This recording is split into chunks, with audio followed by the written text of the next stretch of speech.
Pada video kali ini, aku akan menjelaskan tentang reduplication of word and types of reduplication. Jadi, stay tune dan mari menonton! Nah, definisi dari reduplication itu sendiri adalah reduplication is a linguistic process in which a whole word or part of the word is repeated to create a new meaning or new grammatical function. Jadi, reduplication adalah proses kebahasaan di mana seluruh kata atau sebahagian itu diulang untuk menciptakan makna baru ataupun fungsi tata bahasa tertentu. Contohnya seperti yang ada di gambar ya guys. Nah, this is example so that repetition in English can express emphasis, affection, or specific meaning. Nah, jadi contoh-contoh tersebut itu menunjukkan bahwa pengulangan dalam bahasa Inggris bisa menyatakan penekanan, keakraban, ataupun makna khusus. Oke, kita next materi selanjutnya itu types of reduplication. There are several main types of reduplication. Itu ada beberapa jenis. Yang pertama itu total reduplication. Total reduplication occurs when the whole word is repeated. Reduplikasi yang penuh terjadi ketika seluruh kata diulang. Nah, contohnya ada pada gambar juga ya guys. Nah, this type is often used to show emphasis, repetition, or expressive meaning. Nah, jadi jenis ini tuh biasanya menunjukkan untuk penekanan atau pengulangan ataupun makna ekspresi.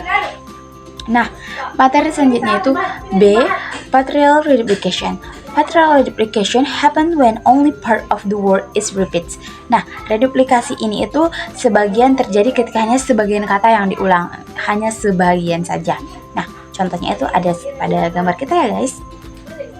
Nah, contohnya itu ada Tiny Weeny, Easy Busy, Flip Flop, and Zigzag. Nah, jadi there are three main forms. First, yang pertama itu ada prefixal reduplication, repetition at the beginning of the word, and the second, suffixal reduplication, repetition at the end of the word, and the third, internal or infixal reduplication, repetition in the middle of the word. Ini menunjukkan bahwa reduplikasi tidak selalu mengulang seluruh kata, tetapi bisa hanya sebagian tertentu saja. C ada fixes reduplication.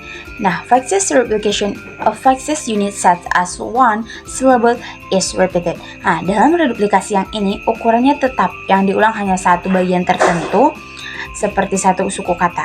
For example ya, seperti ada di contoh yang kita ini ya guys ya.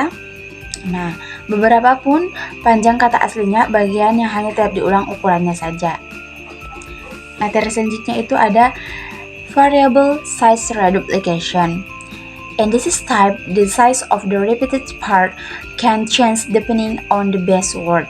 Nah, dalam jenis ini, bagian yang diulang itu bisa berubah-ubah tergantung pada kata dasarnya. For example-nya ada di sini ya guys. Nah, kita baca nih, TikTok, ding dong. Nah, itu adalah salah satu contoh dari variable size reduplication. Untuk materi selanjutnya itu echo reduplication.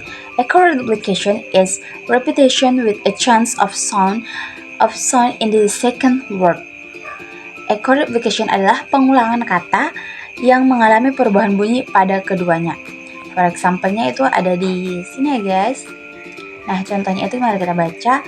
Fancy, screamancy, super duper, baby shambi, and easy peasy. Nah, this types is commonly used to humorous, formal, or expressive purpose. Nah, jenis ini biasanya digunakan untuk tujuan lucu, santai, atau ekspresif. Nah, kita masuk ke materi selanjutnya itu function of reduplication. Reduplication has several important functions in language. Nah, reduplication ini tuh memiliki beberapa fungsi yang sangat penting dalam tata bahasa. It can be used to show plurality, express instantly, or emphasis, indicate repetition or ongoing action, and from or modify new words. Nah, reduplikasi digunakan untuk menunjukkan jumlah yang banyak, memberikan penekanan makna, menunjukkan perulangan suatu tindakan, serta membentuk modifikasi kata baru. This is show that reduplication is not only repetition of sound, but a meaningful linguistic process. Nah, ini menunjukkan bahwa reduplikasi bukan hanya sekedar pengulangan bunyi, namun proses kebahasaan yang bermakna juga. Dan selanjutnya itu ada conclusion. Udah sampai kita, jadi kita tinggal conclusion. Conclusion, reduplication is important and universal linguistic process. It can be classified into several types, such as total, partial, eco-replication, and it has various important function in creating meaning. Nah, jadi kesimpulannya, reduplikasi adalah proses linguistik yang penting dalam tata bahasa. Fenomena ini biasanya ditemukan di hampir semua bahasa dan membuktikan bahwa pengulangan merupakan bagian dari alami dari komunikasi manusia. Dan mungkin cukup segitu saja yang dapat saya sampaikan. Kurang lebihnya saya mohon maaf apabila ada pengucapan ataupun pembacaan yang salah. Saya mohon maaf. Wabillahi taufiq wal hidayah. Assalamualaikum warahmatullahi wabarakatuh.